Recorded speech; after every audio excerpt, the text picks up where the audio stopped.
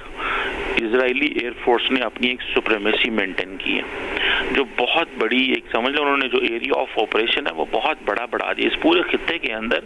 Israel is a complete dominance. آگے تو ہم پاکستان ایک مضبوط ریاست ہے, لیکن اس دوران تو انہوں نے کوئی راستے میں ان کو روکنے والا نہیں ہے. ان کے جہاز تو اڑ رہے ہیں, ان کے جہاز تو ہر ملک کی ایئر اسپیس کی وائلیشن کرتے آ رہے ہیں. نہ وہ کسی کو کوئی ان کو پوچھ سکتا ہے, نہ کوئی ان کو یہ کہہ سکتا ہے کہ آپ کے جہاز ہمارے اوپر کیوں اڑ رہے ہیں, اور نہ ہی ان سے کسی قسم کی جو انکوائری کی جا سکتی ہے. سو میں سمجھتا ہوں کہ یہ جو فیصلہ کیا گیا ہے کہ دنیا کا ہر ملک اب دوسرے ملک پہ حملہ کر سکتا ہے. اسی طرح آپ دیکھیں نریندر مودی ایک اگریسر ہے, بغیر ایویڈنس پہ انہوں نے پاکستان پہ حملہ کیا. وہ تو شکر الحمدللہ ہم ڈیٹرنس ریسٹور کرنے کی کیپیبلٹی رکھتے ہیں, کیپیسٹی رکھتے ہیں, اور ہم نے 5-6 گھنٹے میں سارے معاملات انڈیا کے ساتھ جو ہے وہ بیلنس کر دیے. ادروائز تو دیکھیں اب ایران کے لیے مسئلہ یہ بن گیا ہے کہ وہ لڑ تو سکتا ہے لیکن اس کی وہ کیپیسٹی نہیں ہے جو قمر چیمہ صاحب ابھی یہ جاننا چاہ رہے ہیں کہ مشرق وسطی میں سیکیورٹی پوائنٹ آف ویو سے اور خطے پہ اب اس کے کیا اثرات پڑ سکتے ہیں جو ایران کے اوپر اٹیک کیا, کیونکہ ایرانی جو رہبر اعلیٰ ہیں انہوں نے بھی یہ کہا تھا کہ اگر امریکہ براہ راست انٹر ہوگا تو پھر اس کے جو امریکی مفادات ہیں خطے میں ان کو ہم نشانہ بنائیں گے. دیکھیں اب سوال یہ ہے کہ بالکل صحیح کہا آپ نے. اب سوال یہ ہے کہ امریکہ کی تو بہت ساری بیسز ہیں یہاں خطے کے اندر, تو کیا ایران ان پہ حملہ کرے گا؟ ظاہری بات ہے ایران کا اب وہ جسے کہتے ہیں نا رائٹ بن گیا ہے رپلائی کرنے کا. ٹھیک ہے, اگر ایران دوبارہ اگر حملہ کرتا ہے امریکی بیسز کے اوپر تو ظاہری بات ہے اسرائیل میں بہت بڑی ڈیولپمنٹ اس سینس میں ہے. انفارچونیٹلی ڈپلومیسی مڈل ایسٹ کے اندر کوئی ایسا ملک نہیں ہے کہ جو ڈپلومیسی کو سٹارٹ کر سکے, ایکٹیولی انگیج ہو سکے. ہم سمجھتے تھے کہ دنیا کا کوئی ایک اے ملک یا بی ملک جو ہے وہ اس کے امریکہ سے بہت اچھے تعلقات ہیں تو شاید وہ کچھ چیزوں کو نارملائز کر سکیں. میرا خیال ہے کہ مڈل ایسٹ کا فیوچر وہ بدلنا چاہتے ہیں. وہ چاہتے ہیں کہ ایران کو جو مڈل ایسٹ کی جو ایک بڑا انفلوئنس تھا وہ ختم کیا جائے, اور اس میں باقی جو بڑے ایک دو مسلمان ملک ہیں ان کو مزید کردار دیا جائے, اور ایران جو اس کا زیادہ تر جو فوکس اپنی مزاحمتی گروپوں پراکسیز کے اوپر ہوتا تھا وہ بھی ختم کر دیں, ایران کو اندر سے بھی کمزور کر دیں, فوج کو بھی جو ہے وہ کمزور کر دیں, تو باقی ممالک کو امپاور کیا جائے جن کے امریکہ سے اچھے تعلقات ہیں اور جو ہمیں کوئی زیادہ تر اس خطے کے اندر تنگ نہیں کر سکتے یا ہمارے انٹرسٹ کو کمپرومائز نہیں کر سکتے. تو میرا خیال ہے کہ یہ اس ڈائریکشن کی طرف جائیں گے, اور ایران اگر حملہ نہیں کرتا تو ظاہر بات ہے ایران کی تو دیکھیں پوری زندگی کی تیاری امریکہ کے خلاف ہے اور اسرائیل کے خلاف ہے, تو ایران نے حملہ تو کرنا ہی کرنا ہے امریکہ کے اوپر. اب وہ کون سی جگہوں پہ کرتا ہے کیونکہ ان کے پاس میزائل ہیں, ان کی ریچ ہے, رینج ہے, تو یہ سارے کے سارے جتنے بھی ایریاز ہیں آپ دیکھیں یہ اس خطے کے اندر جہاں پہ ان کی بیسز ہیں اگر وہاں پہ حملہ کریں تو یہ بھی ایک پرابلم ہے, کیونکہ ایران نے یہ کہا تھا کہ اس خطے سے جو بیسز ہیں وہ ہم پہ حملہ نہ کریں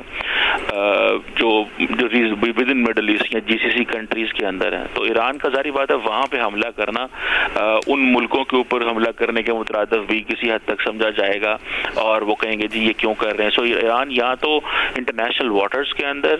جو امریکن ایسٹس ہیں ان پہ حملہ کرے, کیونکہ یہ جو جہاز آئے ہیں یہ بھی انٹرنیشنل واٹر سے آئے ہیں. سو یہ ایک ہے, یا پھر میڈیٹرینین میں اگر کوئی ان کے ایسٹس پڑے ہوئے ہیں, یا اسرائیل کے اندر کوئی ان کے ایسٹس پڑے ہوئے ہیں, اگر ایران ود ان جی سی سی کسی ایسے ملک پہ ایسی امریکی بیس پہ حملہ کرتا ہے تو وہ ظاہری بات ہے اس کی ایک ڈفرنٹ کونوٹیشن اور وہ ہو سکتی ہے. سو ظاہری بات ہے اس کو کوئی بھی پسند نہیں کرے گا. With in the Arab world وہ سمجھیں گے کہ ہمارا اس سے کیا لینا دینا,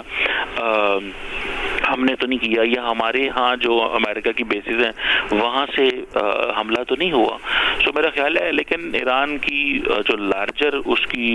جو اسٹرینتھ ہے, اس کی جو پوزیشن ہے